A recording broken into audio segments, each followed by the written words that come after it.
avelin zanpa sunpa chale nikopa krista zala ka so pate ho se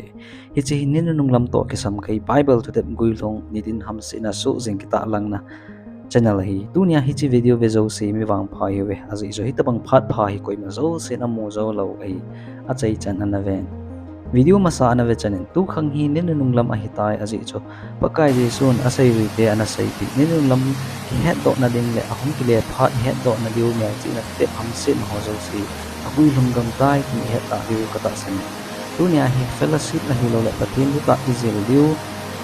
a hilou ihol diu apoi modan anaseijuite mi tampin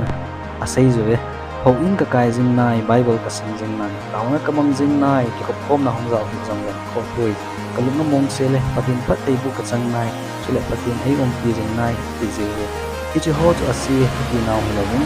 kichai wala chu pathin ta ki ho ke nom lo tam chule agawa tan cha ti nei lo tam so ke ho pakai lam tu dia idibu ni tam sa min so kum sang ni masang chun chu ta panga ho hin kai phong tho pathin ku sin na le het gil na nasata ananai Israel te holang kai farisi hola sarisi ho Messiah anangau chu amo ho ta sandan le het dan lung ju ya analam tu mo ho nam ven wanui hin Christianity hi sang som li la sigi na denomination no hi doctrine le ta sandan chom chi hi tunin zong ei mo ho pung chi ho adi pending le hoi pending ke nun adang ho adi lo la hem ni laon pathini ta sandan le izui dan zong ati bang bo ai le pathin hi ho gel bang banga hi nin nung lam ting hong ke le a na hin to mong ding hinam pathin le ka bua ki mu bangin ka gel le na gelo ake pangpun kalam la le na lam lo ake pangpui leisina kun wa na san bangin na gel ule na lam la sangon ka gel le kalam pi asang zoi ati ai saya bung som nga lenga changge changko chan ai la chun ngai tuan so pi pakai Jesun ai ko tam ta ahin hlan to hlom cha hi ati Matthew bung som ni la li chang som li na hijongle pakai ai ti chan chu wana lengam lut loading wana kapa lunglam bola bolu ning a hi ati Matthew bung sagi chang som ni la khatna ai le tunia nang le kein pathin dei chu pi ham e het mo ngo hinam chule ai ho lunglam nung suna pakai dei bonga chu hin hu imanu hinam ai hon pakai e pathin no ilung thim pom piu hin na pom piu chule ilagau pom pi wa ngai lut mo ngo hinam bible a pathin in asei chu thina tei lowa koiman pathin me amu lo yilding a hi ati ai le a chon si pom phoma pathin lengam ilu thei mong deu hinam revelation bung som nel khat chang som nel asagina chule itina ma jong le thil abu po le thiat thil bola chule zo pana lut lo hi la hi kel ngoi no hin le khabua amin kisun ho cheng si bo chu lut ding a hi ati pakai Jesu ai hlat do naw hi kum sang ni lam wal tai ai hon jong gospel centenary jong himang tawi ai le ibola ni tin na i chon se jing na lai wa hitem hi chi chon se na ho hi hoya ko hong ki pan ham hi chi chon se na ho ko ipi thin thei diu ham pakai Jesu gu thima gu cha banga mi hem cha pang ahung din le thang punga hung na ding dan ai sei pi ai le ai hon kita san paul i het thiam pau bo gu lhunga het tim be se lo ho chu gu thung lo ding dan ham tunia krista ta in nin nung lam ting ipina ahin tok ding le ahung ki ding dan to te ki sel bu ho het lo ki krista het ni het kan thei du ham ata le alhem het kan thei lo ki pakai nga ni singa ho banga lam tu thei du ham pathin thu agui ron sa chu ke ai het lo jiwa kami te mang tha ai tawi hosia pumbi changgo na hi online fellowship a hilou le pathin tu a thop khom ne ai tin lo hodin pi sei pathina kun tu te prophecy kisel go hozel na class in obung chuma kun hong zaw hon pakai gu thima gu cha banga mi him chapa hong ding dan thu tep chu alam tu ding dan ahin hedo thayuin apha chompi thei lewe John bung li chang som ni la thuma imu bangun pathin chu thuta ale thagawa I hodiu chu pathin dei ai tunia thuta I het lo wa nei lo le ei mo ho dei dan dana pathin hau hi o hin kum sang ni masanga holam kai hole farasi ho tabang mit cho apui hoi tabang hi diu hi phat kijenpat hi kichoh diu phat cho hi tai so pete ho azi chu hamsin ong thun ting hin pha ting iti diu ham ihin diu ham bo ibu pi diu hitan Hitobang Pathen tu ta hol naman phat hedo na ding le nei do na ding phat talo ding hi na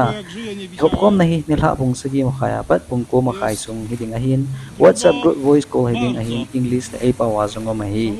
tu ta khulnom zo si le ham sit na hol kon pati mi hu hing na chang nom zo si anuya description le comment a link akon ihin join theo hi ihon ki man cha dan ka hin sei ti diu ini ki het tu diu hi ka hin sei be nom cho hi le hi channel hi nedin ham sit na ho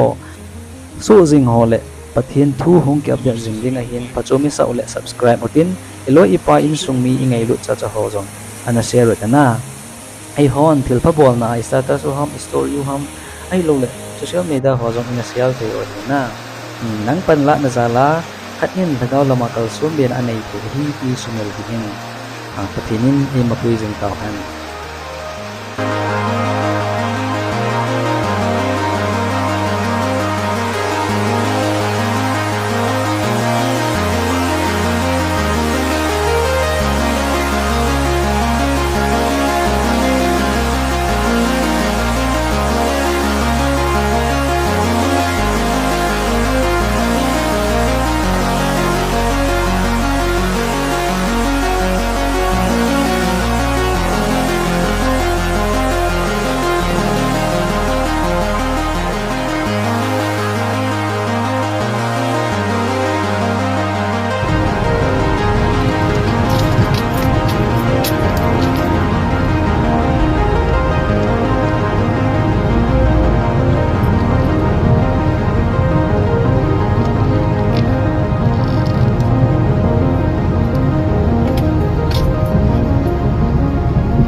Prądu nie ma, wszędzie wszystko pogasło, ulica cała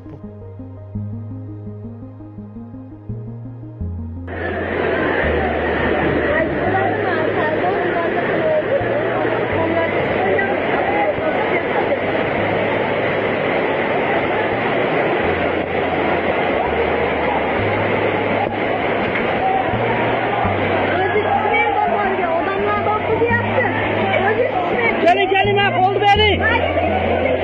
O şey demirdi.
Anahtarlar özel ve altından o nasıl? O pazarın şeyi var şimdi. Oradan görüyorsun.那我是做那个，那最老是不要那啥。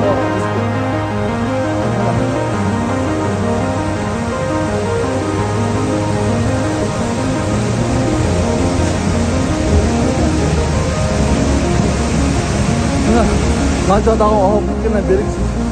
Najah masal gitti.